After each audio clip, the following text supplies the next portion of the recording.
Hello friends, राजका special स्वामी भक्ती या चॅनलवर मी तुमचं पुन्हा एकदा नव्याने स्वागत करते। तर आज आपण नेहमीप्रमाणेच आपल्या व्हिडिओमध्ये देवाचा संदेश घेऊन येणार आहोत आणि घेऊन आलेलेच आहोत। आपण नेहमीच देवाचे संदेश आपल्या व्हिडिओमध्ये घेऊन येत असतो आणि त्यामुळेच आपल्या आयुष्यामध्ये पॉझिटिव्हिटी ही नेहमीच असते। कारण आपलं मन जरी निराश असलं, आपण कोणत्या अडचणीत असलो तरी पण हे जे आपल्या चॅनलवरचे व्हिडिओ आहेत ते एकदा नक्कीच पाहत जा आणि मग विचार करत जा खरंच की तुमचं जीवन किती पॉझिटिव्हिटी झालेलं आहे आणि तुमच्या जीवनामध्ये एक पॉझिटिव्हिटीसुद्धा आलेली आहे।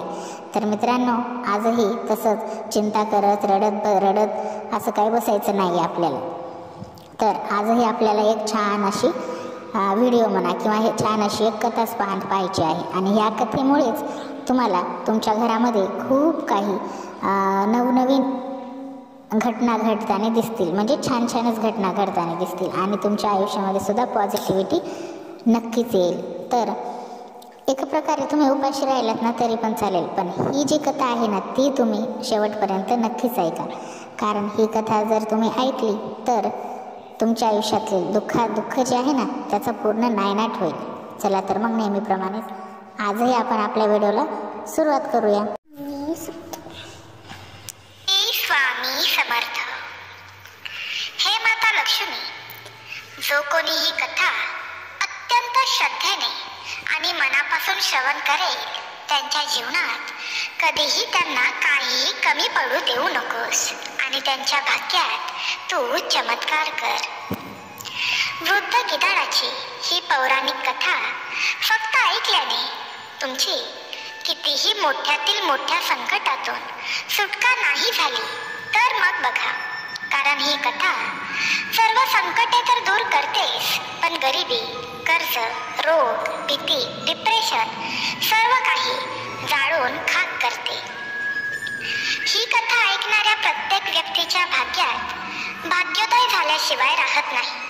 त्यामुळे खऱ्या मनाने ही कथा सुरुवातीपासून शेवटपर्यंत ऐका, कारण अर्धे ज्ञान कधीही उपयोगाचे ठरू शकत नाही। गिधाडाने सांगितलेल्या या 4 गोष्टी ऐकल्याने कोणतेही संकट आपल्यावर येत नाही आणि चुकून जरी आलेच तर त्या संकटातून आपली सुटका झाल्याशिवाय राहत नाही। त्यामुळे ही गजब कहाणी शेवटपर्यंत ऐका आणि तुमच्या भाग्यात परमेश्वर चमत्कार करेल। परमेश्वरी चमत्कार प्राप्त करण्यासाठी आणि धनवान होण्यासाठी कमेंट बॉक्समध्ये जय माता लक्ष्मी आणि श्री स्वामी समर्थ टाईप करून हा व्हिडिओ लाईक करा। तसंच ही पौराणिक कथा 5 जणांना शेअर करा। नक्कीच तुमचा भाग्योदय झाल्याशिवाय राहणार नाही। एका वृद्ध ज्ञानी गिधाडाने सांगितले की या 4 गोष्टी तुम्हाला सर्वात मोठ्यातील मोठ्या संकटातून वाचवू शकतात। मित्रांनो, ही एक पुरातन काळातील गोष्ट आहे। एका राजाच्या काळात शहराबाहेर एक कसाई राहत होता। तोच त्या कसाईचा आहार होता। तो दररोज जनावरांची कत्तल करून त्यांचे मांस बाजारात विकत असे। कसायाच्या किचनच्या बाहेर एका झाडावर एक गिधाड आणि एक गिधाडीण राहत होते। ते तिथे खूप चांगले राहत होते। पोट भरण्यासाठी त्यांना पुरेशा प्रमाणात अन्न मिळायचे। गिधाड आणि गिधाडाची पत्नी ही जागा सोडून इतरत्र कुठेही गेली नाही। एके दिवशी गिधाडाची पत्नी म्हणाली, स्वामी, आज खूप थंडी आहे, रात्र घालवणे खूप कठीण होत आहे। अशी एखादी गोष्ट सांगा ज्यामुळे आमचे थोडे लक्ष त्याकडे वेधले जाईल आणि आपण रात्र आरामात घालवू शकू। आपल्या पत्नीचे असे शब्द ऐकून गिधाड म्हणतो, हे प्रिये, आज मी तुला एक कथा सांगणार आहे जी खूप विचारशील आणि प्रेरणादायक आहे। जर एखाद्या व्यक्तीने या कथेत सांगितलेल्या 4 गोष्टी आपल्या आयुष्यात स्वीकारल्या तर खात्री आहे तो कधीही संकटात पडणार नाही आणि तो कधीही चुकून संकटात पडलाच तरी तो त्या संकटातून चांगल्या प्रकारे बाहेर येईल। ही कथा खूप मनोरंजक आणि जीवनाचे धडे देते, त्यामुळे लक्षपूर्वक ऐका। गिधाड आपल्या पत्नीला म्हणतो, ही त्या काळातील गोष्ट आहे जेव्हा आपल्या दोघांचा विवाह देखील झाला नव्हता। या झाडावर मी एकटाच राहत होतो आणि काही साथीदार माझ्यासोबत होते. तेव्हा येथील राजाकडून मी ही कहाणी ऐकली आहे आणि स्वतःच्या डोळ्यांनीही पाहिली आहे. मी तुम्हाला तीच गोष्ट सांगणार आहे. तुम्हाला या कथेवरून कळेल की मनुष्याचं नशीब कसं बदलतं. गिधाड त्याच्या पत्नीला म्हणतो, तू ही कथा सुरुवातीपासून शेवटपर्यंत ऐकली तर तुझ्याही सर्व इच्छा परमेश्वर पूर्ण करेल. एका शहरात उत्तम नावाचा एक व्यक्ती राहत होता. तो काही काम करत असताना उत्तमचे त्याच्या वडिलांशी जोरात भांडण होते. मग त्याला त्याच्या वडिलांनी 4 सोन्याची नाणी दिली आणि सांगितले की ही सोन्याची 4 नाणी घे आणि नगरात जा. तिथे जाऊन व्यापार कर. मोठ्या प्रमाणात नाही, पण तुझे पोट भरेल इतके धन कमाव. दिवसभर घरी तू असा झोपून पडून असतोस. तू अभ्यासही करत नाहीस. तुझा मला काहीही उपयोग होत नाही. आपल्या वडिलांचे असे बोल ऐकून उत्तमने देखील वडिलांनी दिलेली 4 नाणी स्वीकारली आणि तो व्यापार करण्यासाठी नवीन देशात रवाना झाला. जाताना तो मनात हाच विचार करत होता की या नाण्यांमधून मी काही ना काही लहानसा व्यवसाय करेल आणि माझ्या वडिलांना खूप सारे धन कमावून दाखवेल. हीच आशा मनात ठेवून तो चालत जात होता. रस्त्यामध्ये त्याची एका साधूशी भेट होते. उत्तमच्या मनात विचार आला की मी साधूंशी बोलतो. साधूंशी बोलत बोलत गेलो तर माझा वेळही पटकन निघून जाईल आणि माझा प्रवास लवकर संपेल. हाच विचार करून उत्तम साधू बाबांच्या जवळ जातो आणि त्यांचा आशीर्वाद घेतो. साधूंनी उत्तमला स्मित हास्य देऊन त्याला विचारलं की बाळा, तू कुठे जात आहेस? तेव्हा उत्तम म्हणाला, मला माझ्या वडिलांनी घराबाहेर काढले आहे. त्यांना वाटतं की मी काहीच काम करत नाही. मी दिवसभर घरात झोपून असतो, म्हणून त्यांनी मला ही सोन्याची नाणी दिलेली आहेत आणि ही सोन्याची नाणी घेऊन मी परदेशात जात आहे काहीतरी व्यवसाय करण्यासाठी. असंच बोलत बोलत साधू आणि उत्तम पुढचा रस्ता गाठत होते. रस्त्यात चालत असताना उत्तम साधूंना म्हणाला, साधू, तुम्ही तर ज्ञानी व्यक्ती आहात. तुम्हाला बऱ्याच गोष्टींचे ज्ञान मोठ्या प्रमाणात असेल. त्यामुळे कोणती तरी अशी गोष्ट सांगा ज्यामुळे प्रवास लवकर संपेल. त्याचबरोबर परदेशात राहत असताना परदेशात अनोळखी लोकांशी व्यवसाय करून व्यवहार करत असताना मला जास्त अवघड जाणार नाही असे ज्ञान तुम्ही मला द्या. तेव्हा साधू बाबा म्हणतात, बाळा, मी तुला कथा तर नक्कीच सांगेन, पण माझ्या कथेचे तुला मूल्य चुकवावे लागेल. एका कहाणीच्या बदल्यात मला तुझ्याकडून 1 सोन्याचे नाणे हवे आहे. सांग, हे सर्व करायला तू तयार आहेस? साधूंचे हे बोलणे ऐकून उत्तम मनातल्या मनात विचार करू लागला की माझ्या वडिलांनी तर मला 4च सोन्याची नाणी दिलेली आहेत आणि त्यातले 1 नाणे जर मी साधूंना दिले तर मी परदेशात जाऊन व्यवसाय कसा करू शकतो. तो मनात बोलू लागला की साधू तर मोठा बुद्धिमान व्यक्ती असतो. लोक म्हणतात, परदेशात राहणाऱ्या व्यक्तीचा मित्र म्हणजे विद्या, घरी राहणाऱ्याचा मित्र म्हणजे लोह, रुग्णाचा मित्र म्हणजे औषध, मरणाऱ्याचा मित्र म्हणजे धर्म होय. आणि असेही म्हणतात की शहाण्या माणसासाठी कोणतेही स्थान मर्यादित नाही. कठोर परिश्रम करणाऱ्यासाठी कोणतेही कार्य कठीण नाही. शूर माणसासाठी कोणतेही धैर्य दूर नाही. गोड बोलणाऱ्यांसाठी कोणीही परके नाही. तुमच्याकडे बुद्धिमत्ता आणि बुद्धी असेल तर तुम्ही देशात कुठेही आनंदी जीवन जगू शकता. असा विचार करून उत्तमने साधूला 1 सुवर्ण मुद्रा दिली आणि म्हणाला, महाराज, तुम्ही मला कथा सांगा.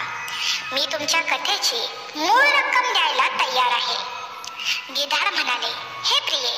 मग चालता चालता त्या साधूने उत्तमला उपदेश द्यायला सुरुवात केली. साधू उत्तमला म्हणाले, जर तू परदेशात व्यापार करण्यासाठी जात असेल तर एक गोष्ट ध्यानात ठेव. जर तिथे तुला व्यापार करायला मिळाला नाही तर तू हार मानू नकोस.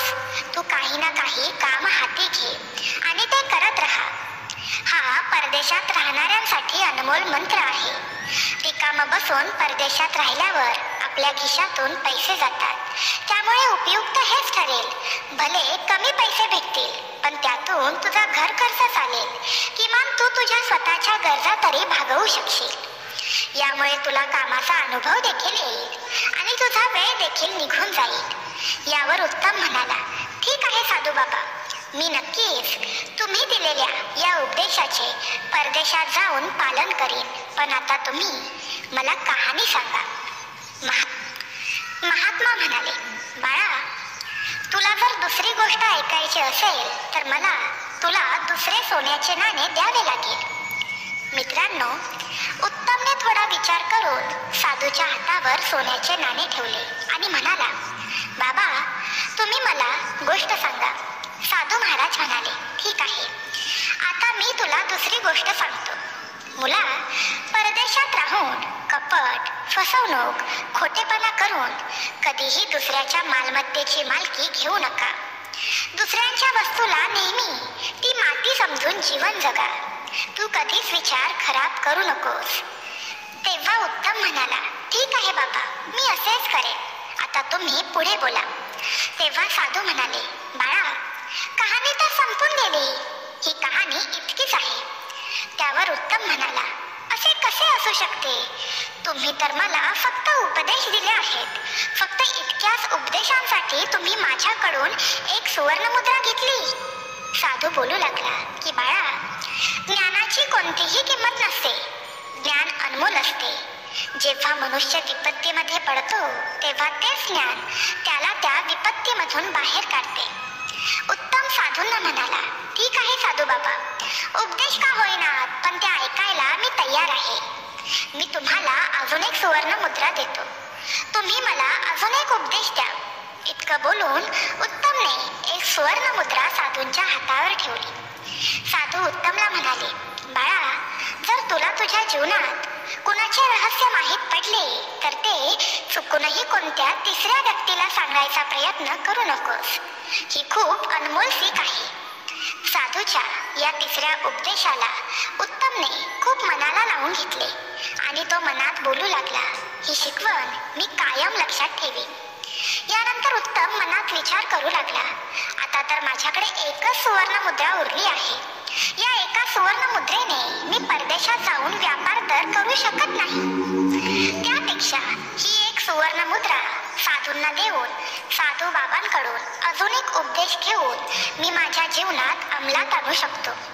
हा विचार करून उत्तमने शेवटची सुवर्ण मुद्रा साधू बाबांच्या हातावर ठेवली आणि बोलू लागला की साधू महाराज, मला अजून एक उपदेश सांगा ज्याचा मला खूप उपयोग होईल. साधू बोलू लागले, ठीक आहे, मी तुला चौथा उपदेश देतो आणि हा चौथा उपदेश तुझ्या जीवनात खूप मौल्यवान ठरेल. त्यामुळे हा उपदेश कायम लक्षात ठेव.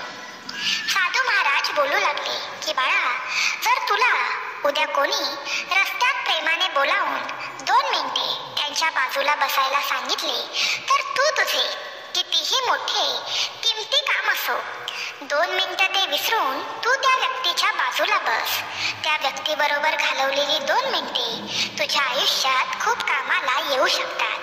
अशा प्रकारे साधूने उत्तमला चौथाही उपदेश दिला. उत्तम बोलू लागला, बाबा, तुमचे उपदेश वास्तवात खूप किमती आहेत. आता माझ्याकडे कोणतीही सुवर्ण मुद्रा वाचलेली नाही. नाहीतर मी 2-4 उपदेश अजून तुमच्याकडून शिकून घेतले असते आणि माझ्या जीवनात त्यांना अंमलात आणलं असतं. तेव्हा साधू महाराज म्हणतात, कुणाच्याही शिक्षेला, कुणाच्याही ज्ञानाला, कुणाच्याही उपदेशाला कोणतेही मूल्य न देता कधीही ते ऐकू नये. पण तरीही तू बोलत आहेस तर माझ्याकडून मी स्वतःचा एक उपदेश तुला सांगू शकतो. या उपदेशाचे मी तुझ्याकडून कोणतेही मूल्य स्वीकारणार नाही. साधू उत्तमला सांगू लागले, परदेशात राहताना कोणत्याही स्त्रीवर विश्वास ठेवताना विचार करा, कारण काही स्त्रिया लबाडीही असू शकतात. दुराचारी स्त्रीला आपण कधीही समजू शकत नाही की तिच्या मनात काय चाललं आहे आणि तिच्या डोक्यात काय चाललं आहे. 5वा उपदेश देऊन साधू बाबा उत्तमला म्हणू लागले की बाळा, तुझी आणि माझी साथ इथपर्यंतच होती.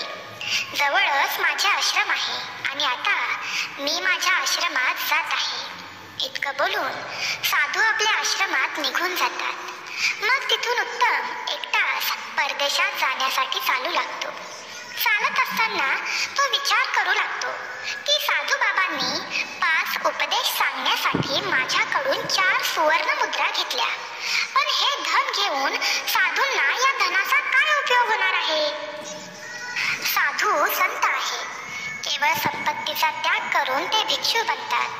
मग भिक्षूने माझ्याकडून सोन्याच्या सुवर्ण मुद्रा का घेतल्या? जेव्हा मी माझ्या शहरात परतेन तेव्हा मी निश्चितपणे साधूला हे नक्कीच विचारेन. जाऊ दे, जे काही असू देत, भिक्षूच्या या 5 गोष्टी खूप मौल्यवान वाटत आहेत. मी त्यांना नेहमी लक्षात ठेवेल. मित्रांनो, आता उत्तमकडे काहीही पैसे शिल्लक नव्हते. आता तो राज्यात काय करेल या चिंतेत होता.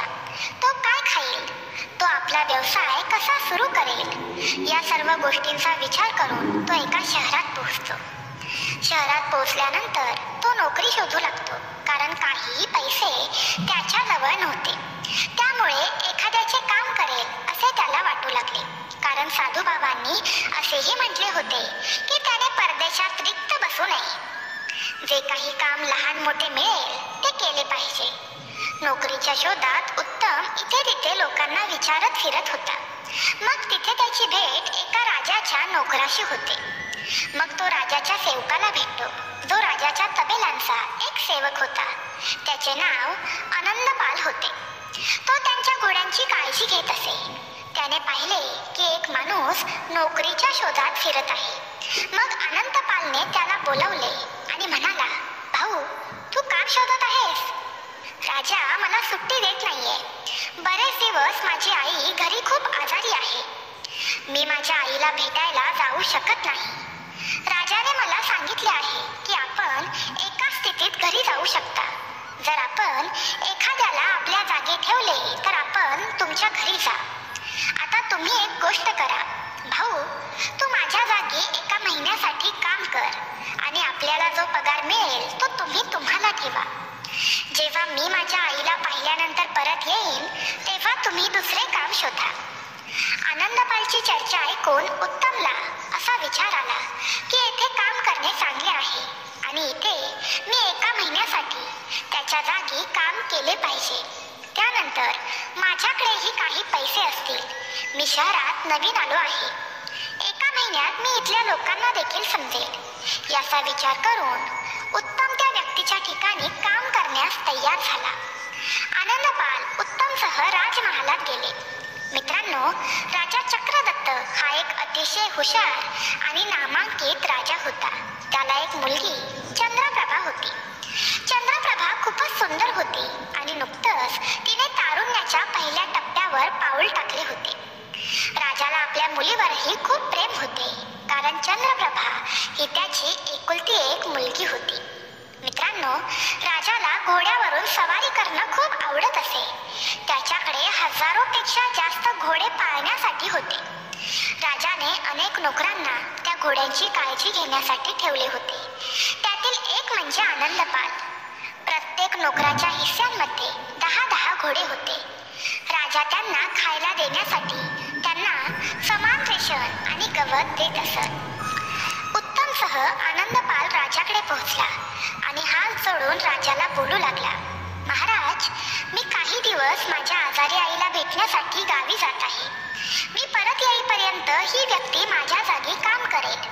त्याचे नाव उत्तम आहे आणि तो खूप मेहनती आणि प्रामाणिक व्यक्ती आहे. महाराज, मला तुमच्या आज्ञेची गरज आहे. यावर राजा म्हणाला, यात आज्ञा घेण्यासाठी काय आहे?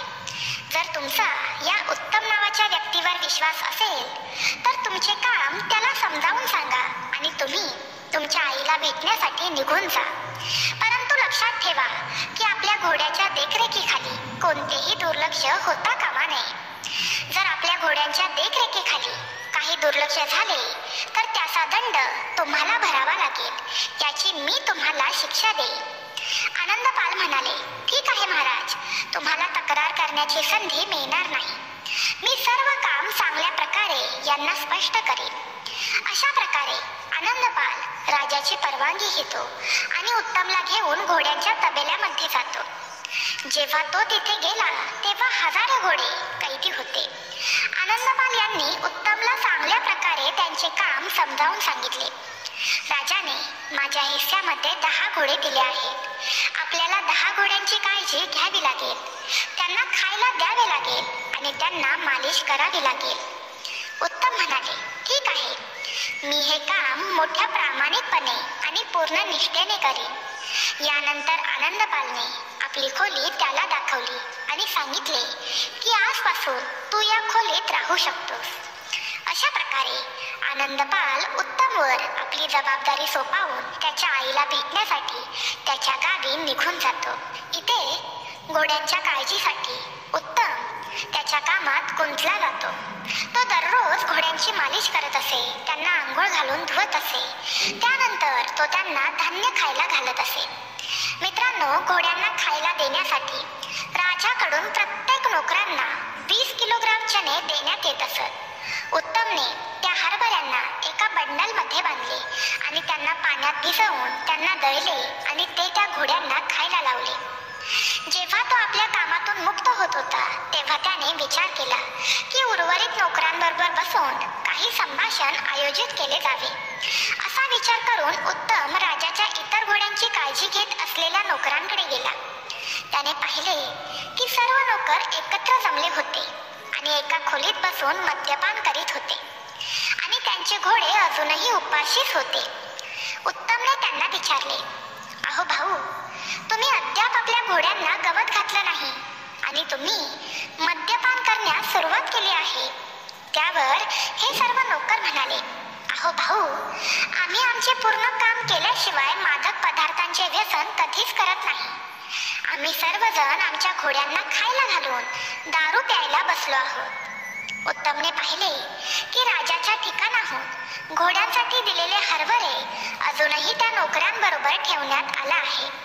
उत्तम म्हणाला, अहो भाऊ, तुम्ही का खोटे बोलत आहात?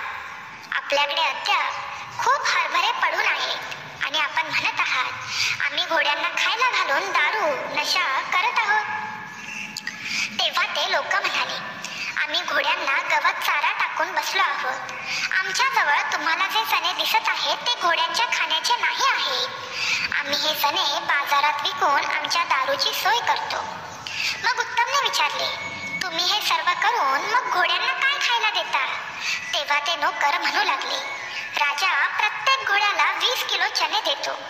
नोकर बोलू लागले, आम्ही 5 किलो चणे घोड्यांना खायला घालतो आणि उर्वरित हरभरा विकून आमच्या नशेची व्यवस्था करतो. उत्तमला सेवकांचे हे वर्तन आवडले नाही. त्याने विचार करण्यास सुरुवात केली, हे लोक राजा आणि या निर्दोष प्राण्यांशी फसवणूक करत आहेत. तुम्ही सर्वजण नशा करण्यासाठी, दारू पिण्यासाठी भुकेले आहात, पण तुमच्या या मजेसाठी तुम्ही या प्राण्यांना भुके ठेवत आहात. यावर नोकर बोलू लागले, आम्हाला आमचे पोट भरण्यासाठी हे सर्व करावे लागेल. राजाकडून मिळालेल्या पगारासह आम्ही योग्यरित्या सर्व गरजा पूर्ण करण्यास सक्षम नाही. खूप धनाने कुणाचे पोट भरले आहे? पैसा कुणाला नको आहे? आपण देखील हे करू शकता. आपल्याला कुणी अडवलंय? आनंदपाल यांनी तुम्हाला इथे ठेवले आहे. तुम्ही पण हे सर्व करू शकता. तुम्हाला कुणीही अडवलं नाही. आनंदपालने हे सर्व करण्यासाठीच तुला इथे ठेवलं आहे. म्हणून आम्ही आपल्याला ही सर्व गोष्ट सांगितली. हे इतर कोणासही सांगू नका, कारण ते तुमच्याशी चांगले होणार नाही. उत्तम या सर्वांचे बोलणे ऐकल्यानंतर शांतपणे त्यांच्या खोलीत परत आले आणि हे लोक बरोबर नाहीत असा विचार करण्यास सुरुवात केली. मीही उद्यापासून असेच करेन. मी पण अप्रामाणिकपणाने बरेच पैसे गोळा करेन. मला इथे 1 महिनाच तर काढायचा आहे. आनंदपाल येताच तो माझ्याकडून हे काम काढून घेईल. तोपर्यंत मी काही पैसे कमावतो. त्यानंतर मी काहीतरी व्यवसाय करेन. उत्तम त्याच्या पलंगावर पडून शांतपणे विचार करत होता. पण मग त्याला भिक्षूच्या दुसऱ्या उपदेशाची आठवण येते. फसवणूक करून, खोटं बोलून किंवा फसवणुकीने एखाद्याने दुसऱ्याच्या संपत्तीचा ताबा घेऊ नये. दुसऱ्यांच्या पैशांना, त्यांच्या वस्तूंना मातीसारखंच मानलं पाहिजे. त्यांच्यावरील हेतू कधीही खराब करू नये. ही गोष्ट लक्षात येताच उत्तमचे विचार बदलतात. मी भले उपाशी राहीन, परंतु असे काम करणार नाही. मी पापांची संपत्ती घेणार नाही. मित्रांनो, त्याच दिवसापासून तो आपल्या घोड्यांना मोठ्या प्रामाणिकपणाने खायला घालतो. त्यांची सर्व वेळोवेळी काळजी घेतो. एका महिन्यातच उत्तमचे 10 घोडे खूप मजबूत आणि अतिशय निरोगी दिसू लागले आणि उर्वरित नोकरदार चोरी करत असत. घोड्यांना खूप कमी प्रमाणात चारा सारवत असत. त्यामुळे त्यांचे घोडे कमजोर झाले होते. एक दिवस दरबारात राजा आपल्या मंत्रीला बोलू लागला, मंत्रीजी, बरेच दिवस झाले मी माझ्या घोड्यांची चाल पाहिली नाही. तुम्ही सेवकांना कळवा, उद्या मी घोड्यांच्या चालीची स्पर्धा घेईन. त्यामुळे त्यांना मैदानात घेऊन या. राजाची जशी आज्ञा दिली होती तशीच आज्ञा मंत्र्याने सेवकांना दिली. घोड्यांना व्यवस्थित आंघोळ घालून नीट सजवून घोड्यांचे सेवक त्यांना मैदानात घेऊन आले. जेव्हा राजाने त्या घोड्यांना पाहिलं तेव्हा तो आश्चर्यचकित झाला. तेव्हा त्याने पाहिले की सर्व घोडे आहेत ते पूर्णपणे कमकुवत झाले होते आणि उत्तमचे 10 घोडे खूप मजबूत होते. पण ते पाहून राजाला राग आला की उत्तमचे सर्व घोडे खूप निरोगी आहेत, पण इतर घोडे इतके अशक्त कसे झाले की सेवक त्यांना खायला घालत नाही. मला तर असंच वाटत आहे की नोकरांनी यांना खायला घालण्याबाबत लापरवाही केली आहे. राजाने उत्तमचे घोडे पाहिले आणि ते घोडे पूर्णतः निरोगी होते. ते पाहून राजाला आनंद झाला आणि तो म्हणाला, ते तुम्हीच आहात का ज्याला आनंदपालने ठेवले आहे? उत्तमने उत्तर दिले, हो महाराज, मी तोच आहे. माझे नाव उत्तम आहे. राजाने उत्तमला विचारले की तुझे घोडे इतके धष्टपुष्ट कसे काय आहेत? मी तर सर्व घोड्यांना चारा, हरभरा, गवत बरोबर प्रमाणात भेदभाव न करता देतो. मग बाकीचे घोडे इतके कमजोर कसे काय झाले? उत्तम म्हणाला, महाराज, मी तुम्हाला या प्रकरणाचे रहस्य सांगेन, परंतु जेव्हा बाकीचे सेवक इथे उपस्थित असतील तेव्हाच मी ते सांगू शकेन. आणि मग राजाने सर्व सेवकांना ताबडतोब आतमध्ये बोलावले. तेव्हा राजाने उत्तमला विचारले की बाकीच्या घोड्यांच्या कमकुवतपणाचे कारण काय आहे ते सांगा. तेव्हा उत्तम म्हणाला, महाराज, बाकीचे नोकर खूप लोभी आणि बेमान आहेत.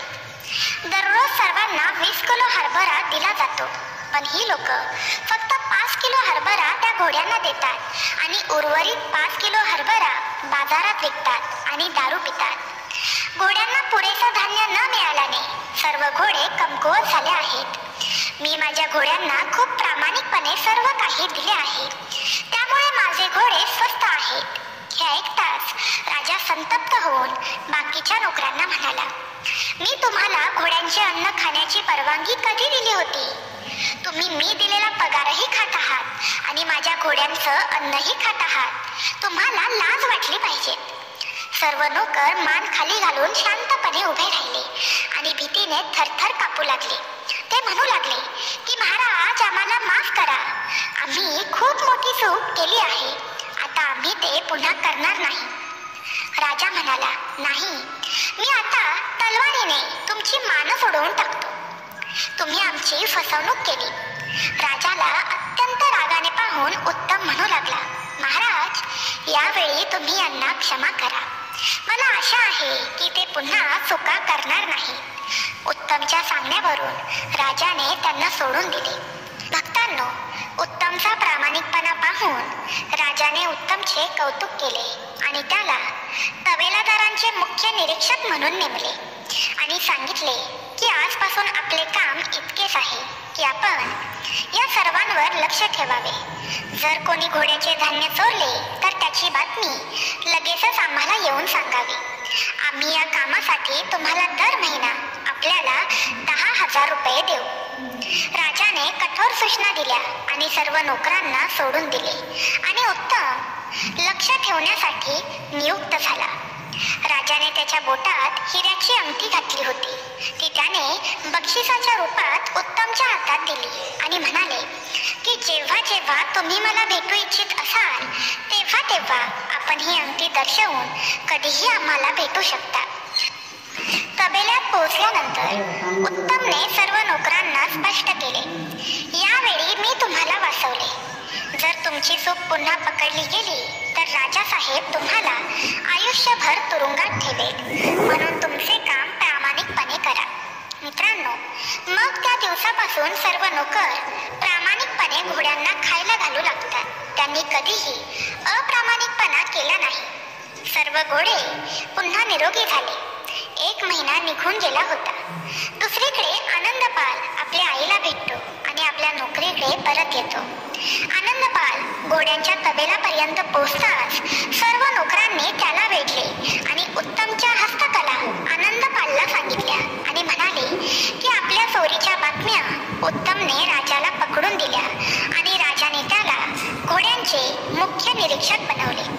आनंदपाल म्हणाले की तुम्ही लोक काळजी करू नका, मी परत आलो आहे. आता त्याला इथून सोडून जावे लागेल. नोकरदारांनी सांगितले की नाही, तो इथून निघून जाणार नाही, कारण राजाने आपल्या सर्वांवर देखरेख ठेवण्यासाठी त्याला कामावर ठेवले आहे. नंतर आनंदपाल उत्तमला भेटण्यासाठी त्याच्या खोलीत जातो. तेव्हा उत्तम आपल्या खोलीत पलंगावर पडून असतो. आनंदपालला पाहून उत्तम आनंदाने उठून बसतो आणि त्याला म्हणतो की तू आलास, मला तुला पाहून खूप आनंद झाला.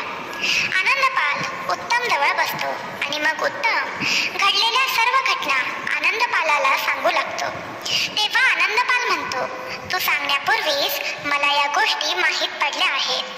यानंतर दोघे जण मिळून सोबत जेवण करतात आणि आपापल्या खोलीत झोपायला जातात. आनंदपाल मनातल्या मनात उत्तमवर जळत होता, कारण राजाने त्याला त्यापेक्षा मोठ्या स्थितीत नोकरी दिली होती आणि त्याने नोकरदारांची चोरी पकडली होती. सांगण्यासारखी गोष्ट अशी की आनंदपाल देखील बाकी इतर नोकरांसारखी चोरी करत असे, त्यांच्यासारखे चुकीचे काम करत असे. त्यामुळे त्याला उत्तमचा प्रचंड राग आला होता. त्याने ठरवले होते की आता आपण उत्तमचा बदला घेणार आहोत. उत्तम आपल्या खोलीत झोपायला जातो, कारण राजाने त्याला त्याची खोली झोपण्यासाठी दिली होती. त्या दिवशी आकाशातून ढग दाटून आले होते, विजा चमकत होत्या आणि हळूहळू पाऊस पडायला सुरुवात झालेली होती. इकडे राजाची मुलगी राजकुमारीला झोप येत नव्हती. मित्रांनो, तुम्हाला सांगायची गोष्ट म्हणजे आनंदपाल आणि राजाची मुलगी चंद्रप्रभा या दोघांमध्ये प्रेमाचे संबंध असतात. राजकुमारी रोज आनंदपालला भेटण्यासाठी इकडे येत होती, पण आज तिला माहित होतं की उत्तम त्याच्याबरोबर बोलत थांबला आहे. पण थोड्या वेळाने तिला असे वाटले की उत्तम आता निघून गेला असेल, म्हणून राजकुमारी महालाच्या गच्चीवर आनंदपालाची वाट बघत होती. ती वाचण्यासाठी वेडी झाली होती. तिची बेचैनी वाढत चालली होती. तिची तहान भागवण्यासाठी आनंदपालच्या खोलीमध्ये ती स्वतः जाते आणि नेमकं काही कामानिमित्त उत्तम देखील त्याच वेळेला बाहेर पडतो. उत्तम आनंदपालाच्या खोलीजवळ पोहोचताच त्याच्या खोलीतून त्याला एका स्त्रीचा आवाज ऐकू येऊ लागतो. जेव्हा त्याने त्या खोलीत डोकावून बघितले तर तिथे राजकुमारी आणि आनंदपाल एकत्र होते. ते दृश्य पाहून उत्तम आश्चर्यचकित होऊन आपल्या खोलीत निघून जातो. आनंदपाल राजकुमारीला सांगत होता की प्रिये, आता आपल्या दोघांमध्ये उत्तम नावाचा मोठा काटा आहे. तू काहीतरी कर, पण उत्तमला इथून बाहेर काढून टाक. तेव्हा राजकुमारी म्हणते, तुम्ही चिंता करणं बंद करा. मी माझ्या वडिलांना सांगून याला मृत्यूदंडच देते. उत्तम विचार करत होता की राजाला फसवून हा राजकुमारीशी प्रेम करत आहे. हा तर राजासोबत सर्वात मोठा धोका आहे. ही गोष्ट तर मला राजाच्या कानावर घातलीच पाहिजे. आणि ही गोष्ट तो राजाला सांगायला जाणार तेवढ्यातच त्याला साधूंनी सांगितलेली तिसरी गोष्ट आठवते. साधूंनी सांगितलं होतं की जर तुला कोणाचे रहस्य माहीत पडले तर चुकूनही ते रहस्य तिसऱ्याला सांगू नये. यामुळे आपण स्वतःच अडचणीत येऊ शकतो. ही गोष्ट पुन्हा आठवून तो आपल्या खोलीत शांतपणे बसून राहिला. तो मनात बोलू लागला, जर मी राजकुमारीचे नाव राजाला सांगितले तर तो या गोष्टीवर विश्वासच ठेवणार नाही. उलट मीच त्यांच्या क्रोधांचे भोजन बनेन. इकडे चंद्रप्रभा आनंदपालाला भेटून आपल्या खोलीत निघून जाते आणि आतून कडी लावून घेते आणि जोर जोरात ओरडून रडून आवाज करू लागते. राजकुमारीचा आवाज ऐकून महालातील नोकर, दासी सर्वजण जागे होतात. लगेचच राजा देखील त्याच्या मुलीच्या खोलीत जातो आणि तिला विचारतो की बाळा, काय झालं? तू इतकी का रडत आहेस? इतकी का ओरडत आहे? मित्रांनो, आनंदपालाच्या म्हणण्यानुसार चंद्रप्रभाने उत्तमच्या विरोधात एक योजना रचलेली असते. चंद्रप्रभा राजाला सांगते, तुम्ही जो उत्तम नावाचा नोकर महालात ठेवला आहे त्याने माझ्यासोबत जबरदस्ती केली आहे. त्याने माझ्या खोलीत येऊन मला छेडण्याचा प्रयत्न केला आहे. जेव्हा मी ओरडण्याचा प्रयत्न केला तेव्हा तो पळून गेला आणि तुम्ही दिलेल्या अंगठीचा त्याने गैरफायदा उचलला आहे. ती अंगठी दाखवूनच तो या महालात आला असणार. आपल्या मुलीची ही गोष्ट ऐकून राजा भयंकर संतप्त होतो आणि आपल्या मुलीला म्हणतो, पुत्री, तू काळजी करू नकोस. त्या नोकराची इतकी हिंमत की तो महालात आला. मी आत्ता त्याला इकडे बोलावून घेऊन त्याची खबर घेतो. तेव्हा राजकुमारी म्हणते की त्याला इकडे बोलावून घेऊन खबर घेऊन काहीच होणार नाही. जोपर्यंत तुम्ही त्याला मृत्यूदंड देत नाही तोपर्यंत मी पाण्याचा एकही थेंब घेणार नाही. तेव्हा राजा म्हणाला, ठीक आहे, तसेच होईल. इतके बोलून राजकुमार त्याच्या खोलीत निघून जातो. इकडे चंद्रप्रभा खूप आनंदी झालेली असते. ती बोलू लागते, आज माझं शनियंत्र संपलं. आता आनंदपाल आणि माझ्यामध्ये कोणीही येऊ शकणार नाही. आणि ती निश्चिंत होऊन आपल्या अंथरुणात झोपी गेली. पण राजाची झोप उडाली होती. तो विचार करत होता की उद्या उत्तमला महालात बोलावून घेऊन त्याला मृत्यूदंड सुनवायचा. पण त्याच्या मनात दुसराच विचार आला. जेव्हा लोक मला विचारतील की या नोकराला मृत्यूदंड कोणत्या कारणाने दिला तेव्हा मी काय कारण सांगणार? मी जर लोकांना सांगितले की या उत्तमने माझ्या मुलीवर हात टाकण्याचा प्रयत्न केला आहे तर माझ्याच मुलीची इज्जत जाईल. लोक मलाही नावं ठेवतील. तो मनात विचार करू लागला की मी याला कायद्यानुसार मारू शकत नाही. त्यापेक्षा मी दुसऱ्याच्या हातून याला मारून टाकतो. याने काहीही संशय येणार नाही आणि त्याचबरोबर माझ्या मुलीवर वाईट नजर टाकणाऱ्याचाही मृत्यू होईल.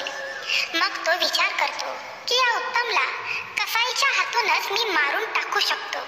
दुसऱ्या दिवशी सकाळी राजा चालत चालत कसाईजवळ पोहोचतो. कसाई बघतो की राजा माझ्याकडे स्वतः चालत येत आहे. तेव्हा तो राजाला म्हणतो, महाराज, तुम्ही इकडे चालत येण्याचे कष्ट का घेतले? मी स्वतः तुमच्याकडे आलो असतो.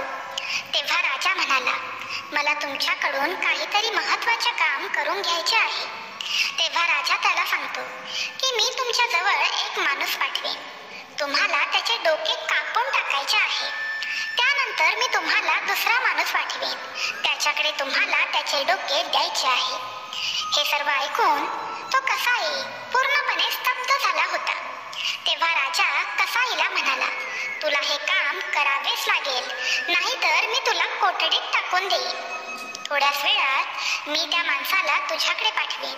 तू तुझ्या खोलीत नेऊन त्याचे मुंडके कापून टाक आणि थोड्या वेळाने मी दुसऱ्या माणसाला पाठवेन. त्या माणसाकडे तू त्याचे मुंडके पाठवून दे. राजाचे हे म्हणणे ऐकून राजाच्या दबावाखाली कसाईने राजाने सांगितलेल्या कामासाठी तयार होतो. राजा महालात आल्यावर उत्तमला आपल्या महालात बोलावून घेतो आणि सांगतो, एका महत्त्वाच्या कामानिमित्त मी तुला दुसऱ्या नगरात पाठवत आहे. मला विश्वास आहे की माझे महत्त्वाचे काम तू नक्कीच करशील आणि ते काम तूच करू शकतोस. त्यामुळे तुझ्यावर विश्वास ठेवून मी तुला बाहेरच्या नगरात पाठवत आहे. तुला एका कसाईकडे जायचे आहे. तिकडे गेल्यावर तो तुला महत्त्वाचे काम सांगेलच. राजाची ही आज्ञा ऐकून उत्तम देखील कामाला जायला निघतो. जाता जाता त्याच्या मनात विचार येतो की असे कोणते काम असेल की हे महत्त्वाचे काम करण्यासाठी राजाने मला कसाईकडे पाठवले. पण ठीक आहे, चांगले आहे, राजाने मला त्या लायक तरी ठरवले. हा विचार करून उत्तम त्या कसायाकडे जायला निघतो. पायी चालत जाता जाता तिथे साधू संतांचे भजन चालू असते. ते लोक देवांचा जप करत असतात.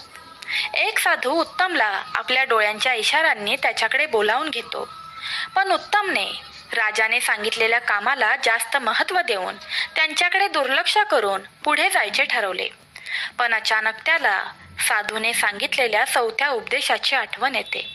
साधूंनी सांगितलेलं असतं की तुझे कितीही महत्त्वाचे काम असले आणि तू बाहेर पडलास आणि जर तुला तिथे कोणी अडवलं किंवा तुला त्यांच्यासोबत 2 मिनिटे बसण्याची विनंती केली तर तुझे कितीही महत्त्वाचे काम सोडून तू 2 मिनिटे त्यांच्याजवळ बसून तुझा वेळ घालवावा. हाच विचार करून उत्तम 2 पावलं पाठी येतो आणि साधू संतांजवळ बसून देवधारणा करण्यामध्ये मग्न होतो. इकडे राजा महालात येऊन विचार करत असतो की आता तर कसाईने उत्तमचे डोके उडवले देखील असेल. आता आपण कसाईकडे कोणाला तरी पाठवलेच पाहिजे. त्याच दरम्यान आनंदपालला चालत जाताना राजा पाहतो आणि मनात विचार करू लागतो की मी आनंदपालालाच उत्तमचे डोके आणायला पाठवतो. राजा आनंदपालाला आपल्याजवळ बोलावून घेतो आणि सांगतो की तुला दुसऱ्या नगरात एका कसाईकडे जायचे आहे आणि कसाई जी भेटवस्तू देईल ती तुला घेऊन माझ्याकडे पुन्हा यायचे आहे. राजाने दिलेल्या आज्ञेनुसार आनंदपाल उत्तमच्या आधीच कसाईजवळ पोहोचतो. तिकडे पोचल्यावर कसाई समजून जातो की मला याचेच डोके उडवायचे आहे. तो आनंदपालाला म्हणतो, भाऊ तुम्ही आतमध्ये चला. इकडे उत्तम तर देवाची ध्यानधारणा करण्यात साधूंसोबत व्यस्त झालेला असतो. आनंदपालला थोडीही शंका आली नाही की आता थोड्या वेळात काय होणार होते. त्याला राजाच्या योजनेचा थोडाही अंदाज नव्हता. कसाई आनंदपालला म्हणाला की समोरच्या तिजोरीमध्ये मी एक वस्तू ठेवली आहे, ती तुम्ही घ्या. आनंदपाल त्या तिजोरीजवळ जाताच एका धारेधार चाकूने कसाई आनंदपालाचे डोके उडवतो आणि ते डोके एका गाठोड्यात बांधून ठेवतो आणि आनंदपालाचे उर्वरित शरीर जनावरांना खाण्यासाठी फेकतो. इकडे उत्तम तर साधू संतांबरोबर भजन करण्यात मग्न झालेला असतो. खूप वेळानंतर त्याला आठवते की राजाने आपल्याला दुसऱ्या नगरात कसाईला भेटण्यासाठी पाठवलेले होते. मग लगेचच उत्तम कसाईला भेटण्यासाठी धाव घेतो. उत्तम कसाईजवळ पोहोचतो आणि त्याला सांगतो की राजाने एक भेटवस्तू आणण्यासाठी तुमच्याकडे मला पाठवले आहे. तेव्हा कसाई म्हणतो, हो भाऊ मला माहीत आहे. हे घ्या गाठोडे आणि हे राजाला नेऊन द्या. आणि एक गोष्ट लक्षात ठेवा, रस्त्यात जाता जाता तुम्ही हे गाठोडे उघडून बघू नका, नाहीतर महाराज तुम्हाला फाशीची शिक्षा देतील. कसाईचे बोलणे ऐकून ते गाठोडे घेऊन उत्तम महालात येतो. तेव्हा राजा आणि राजाची मुलगी एकाच कक्षात बसलेले असतात. त्या क्षणी राजा उत्तमला पाहून आश्चर्यचकित होतो आणि त्याला म्हणतो की अरे तू इकडे कसा काय आला. तेव्हा उत्तम राजाला म्हणतो की महाराज तुम्हीच मला काही कामानिमित्त दुसऱ्या नगरात पाठवले होते. मी तुम्ही सांगितलेली भेटवस्तू कसायाकडून घेऊन सरळ महालात आलो आहे. मी बाहेर कुठेही 1 मिनिटही थांबलो नाही. हे बघा, कसाईने तुम्हाला देण्यासाठी एक गाठोडे दिले आहे. आणि उत्तमने ते गाठोडे महाराज आणि राजकुमारी समोरच उघडले तर त्या गाठोड्यात आनंदपालाचे कापलेले डोके होते. हे सर्व पाहून राजकुमारी आणि स्वतः उत्तम देखील आश्चर्यचकित होता. पण राजाला या सर्वांची कल्पना आधीच आलेली असते. तो समजून गेलेला असतो की कसाईने उत्तमच्या जागी आनंदपालाचे डोके कापले आहे. नक्कीच आनंदपाल उत्तमच्या आधी तिथे पोचला होता. कसाईला तर माहीतच नव्हतं की कोण आनंदपाल आहे आणि कोण उत्तम आहे. त्याची तरी काय चुकी. उत्तम हे सर्व दृश्य पाहून रडायच्या घाईला येतो आणि विचारतो की महाराज तुम्ही आनंदपालासोबत असे का केले. इकडे राजकुमारी आनंदपालाचे डोके उचलून जोर जोरात रडू लागते. बोलू लागते, प्रिया मला खरंच माहीत नव्हतं की माझ्या या योजनेमुळे तुमचा मृत्यू होईल. मला जर तुमचा मृत्यू होणार आहे हे आधीच माहीत असतं तर मी हा खेळ कधीच खेळली नसती. तुझ्या सांगण्यावरून मी उत्तमवर आरोप केला होता.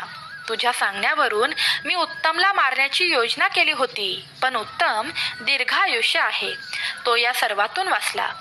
आपल्या मुलीच्या मुखातून हे सर्व ऐकून राजा स्तब्ध झाला आणि त्याला समजले की आपली राजकुमारी निर्दोष उत्तमवर आनंदपालासाठी खोटे आरोप करत होती. हे सर्व पाहून तो पूर्णपणे संतापला आणि त्याने आपली तलवार बाहेर काढली. त्याने आपल्या मुलीला विचारले, खरे खरे सांग, उत्तमला मारण्याची योजना तू मुद्दाम केली होतीस? खरं खरं सांग, नाहीतर मी तुझे डोके उडवून टाकीन. तेव्हा आपल्या वडिलांना घाबरून राजकुमारीने सर्व काही खरे खरे आपल्या वडिलांना सांगितले. तिने केलेली सर्व योजना तिच्या वडिलांना सांगितली. हे सर्व ऐकून महाराज डोक्याला हात लावत खालीच बसला. तो देवाला बोलू लागला की देवा, मला क्षमा करा. मी माझ्या मुलीचं ऐकून एका निर्दोष व्यक्तीला मारायला निघालो होतो. खरंच मला माफ कर, कारण माझ्या हातून खूप मोठे पाप घडणार होते. राजकुमारीला माहीत होतं की आता आपले वडील आपल्याला जिवंत सोडणार नाहीत. त्यामुळे तिने आपल्या वडिलांच्या हातातील तलवार खेचून घेतली आणि आपल्या पोटात घालून शेवटच्या क्षणी बोलू लागली, पिताश्री, मला माफ करा. मी माझ्या प्रेमासाठी एका निर्दोष व्यक्तीला मारण्यासाठी निघाली होती, पण भगवंताने मला माझ्या कर्माची शिक्षा दिली आहे. त्याने माझ्या प्रिय व्यक्तीला त्याच्याकडेच बोलावून घेतले आहे. आता तुम्ही फक्त मला क्षमा करा, असे बोलून तिने तिचे प्राण तिथेच सोडले. हे सर्व पाहून राजाला वैराग्य आले होते आणि पुढच्या क्षणी राजा दरबारात आपली बदनामी कबूल करतो आणि म्हणतो की मी माझे राज्य सोडत आहे. मी तुमचा राजा म्हणून घेण्यास पात्र नाही, म्हणून मी माझा सेवक उत्तम याची राजाच्या पदी नियुक्ती करत आहे. हे सर्व ऐकून पूर्ण नगरीने राजाला समजवण्याचा खूप प्रयत्न केला, पण राजांनी कुणाचेही ऐकले नाही आणि राज्याची पूर्ण जबाबदारी उत्तमवर सोपवून राजा जंगलात भजन कीर्तन करण्यासाठी तिथून कायमचा निघून गेला. त्यानंतर उत्तमने पूर्ण प्रामाणिकपणे राज्य सांभाळायला सुरुवात केली. तो खूप प्रेमाने आपली प्रजा सांभाळत होता. प्रत्येक जण उत्तमला आपला राजा म्हणून स्वीकारत होता. उत्तम कौशल्याने राज्य करू लागला होता. असे म्हटले जाते की जर गुप्तशिडी नशिबात लिहिली असेल तर आपण दुसऱ्या देशात जाऊनही राजा होऊ शकतो. गिधाड पत्नीला बोलू लागले, प्रिय पत्नी, हीच राजाची कहाणी आहे जी देवाला न्याय देताना मी माझ्या स्वतःच्या डोळ्यांनी पाहिली आहे. मी माझ्या स्वतःच्या डोळ्यांनी वाईट दुष्कर्म पाहिले आहे. आपण कोणालाही दोष देऊ नये, अन्यथा देवाची काठी उलतापालत करते. उत्तम तर सर्वोत्कृष्ट राजा बनले, परंतु त्याच्या मनात एक प्रश्न चालत होता. साधू महाराजांच्या त्या 5 गोष्टींनी माझे जीवन वाचवले आहे. मला त्यांनी राजा बनवलं, पण आता मी त्यांना भेटायला जायलाच हवे. हा निर्णय घेतल्यानंतर राजा उत्तम साधूंना भेटण्यासाठी त्यांच्या आश्रमात निघून गेला. तिथे पोचल्यावर राजा बोलू लागला, साधू, मला तुमच्याकडून एक गोष्ट जाणून घ्यायची आहे. तुम्ही मला ओळखू इच्छित नाही, पण मी काही दिवसांपूर्वी तुम्हाला भेटणारी तीच व्यक्ती आहे जिला तुम्ही तुमचे 5 उपदेश सांगितले होते. आता मी एक राजा झालो आहे. तुमचे उपदेश माझ्या आयुष्यात खूप उपयुक्त ठरले, पण मला हे जाणून घ्यायचे आहे, आपण तर एक भिक्षू संत आहात आणि मोह, लोभ या सर्वांपासून दूर आणि वेगळे आहात. असे म्हटले जाते की मोह, लोभ यापासून विभक्त झाल्यानंतरच एक भिक्षू तयार होतो. मग मला 5 गोष्टी सांगण्याच्या बदल्यात तुम्ही माझ्याकडून 4 सुवर्ण मुद्रा का घेतल्या? आपण मला किमती शिवाय देखील उपदेश देऊ शकला असता, परंतु आपण प्रत्येक उपदेशासाठी सुवर्ण चलन घेतले. तेव्हा भिक्षू म्हणतो, बाळा, लोक आयुष्यात फुकट भेटलेल्या गोष्टी नीट कदर ठेवून वापरत नाहीत. त्याच गोष्टी उपयोगात येतात ज्या गोष्टींमध्ये कठोर परिश्रम लागलेले असतील, ज्या गोष्टींमध्ये त्यांनी खूप मेहनत घेतलेली असेल. जर मी तुम्हाला माझे ज्ञान विनामूल्य दिले असते तर तुम्ही त्याचे पालन कधीच केले नसते, पण मी त्या बदल्यात तुमच्याकडून 4 सुवर्ण मुद्रा घेतल्या आणि त्यामुळेच तुम्ही मी दिलेले सर्व उपदेश कायमचे लक्षात ठेवले. फुकट भेटणाऱ्या गोष्टींच्या मागे कधीही धावू नये, कधीही आयते अन्न खाऊ नये, अन्नाच्या मागे पडू नये. नेहमी कमाई करून पैसे कमवावे आणि ते खावे, ते फलदायी आहे. ही माझ्या लोभाची बाब नाही. माझ्यामध्ये लोभच नाही. माझ्यात लोभाचा अजिबात भाव नाही. तू मला दिलेली 4 सुवर्ण नाणी अजूनही माझ्याकडे आहेत. मला त्यांचा काहीही उपयोग नाही.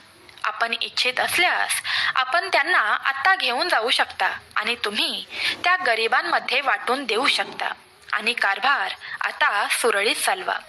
मग उत्तम साधूंना नमस्कार करून आपल्या राज्यात पुन्हा परत येतो आणि राज्याचा कारभार सुरळीतपणे पार पाडू लागतो. मित्रांनो, या कथेचा सार असा आहे की आपण आपल्या आयुष्यात काहीही फुकट घेऊ नये.